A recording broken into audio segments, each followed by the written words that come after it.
It's time for another Out of Bounds Rewind with Bo Bounds on ESPN 105.9, The Zone. Massimo Biscardi, to me, was there were others, Crumity and so on, but Massimo Biscardi was the MVP.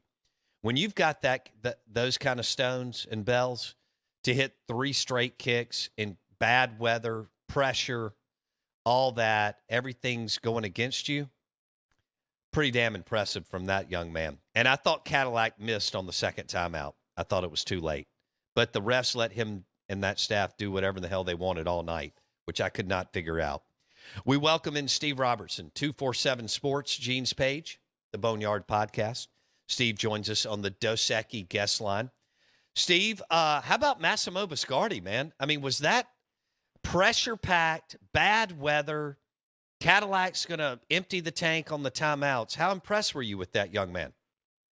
I was impressed, and I absolutely thought it was the right decision for Cadillac to do that based on State's place kicking the last couple of years. And, the guy just sat in there and just, hey, let's ride, I mean, of course, if he had missed one of the first two, then all of a sudden Cadillac looks a little silly. But the reality of it is he took the best chance possible, presented the situation, and Biscardi comes through. And when's the last time State's had a big kick like that? I mean, maybe Derek DePasquale to force overtime against Arkansas years ago. I mean, it's like That's right. State hadn't had that pressure-type kick in a long time, and he comes through there and in many respects kind of saves the season, because that's a ball game, as you say, that State had in control. And you have these periods of malaise that have kind of plagued State this year. And that's probably my biggest issue, Bo, is that the same issues you had against Memphis, you had against Auburn, and that's got to get better. You got to be more consistent on offense. You can't have these periods where everybody just kind of goes to sleep and gets comfortable.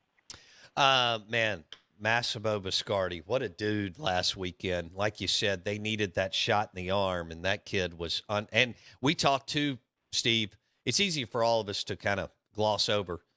How about the long snapper and the holder? Time and time again on a wet field in some pretty crappy weather, Steve. Yeah, absolutely. And that's been an issue too. I mean, that was, when they had some of the field goal kicking issues, when you broke it down, you said, well, maybe there's a holding situation here. And they actually have changed the deep snapper there and got Hayes Hammond doing it now. And so, perhaps they figured some things out, but you've got to be able to execute in that situation. And they did. Don't miss one moment of the Out of Bounds Show with Bo Bounds. Weekdays, 7 a.m. till 10 a.m. on ESPN 105.9, The Zone.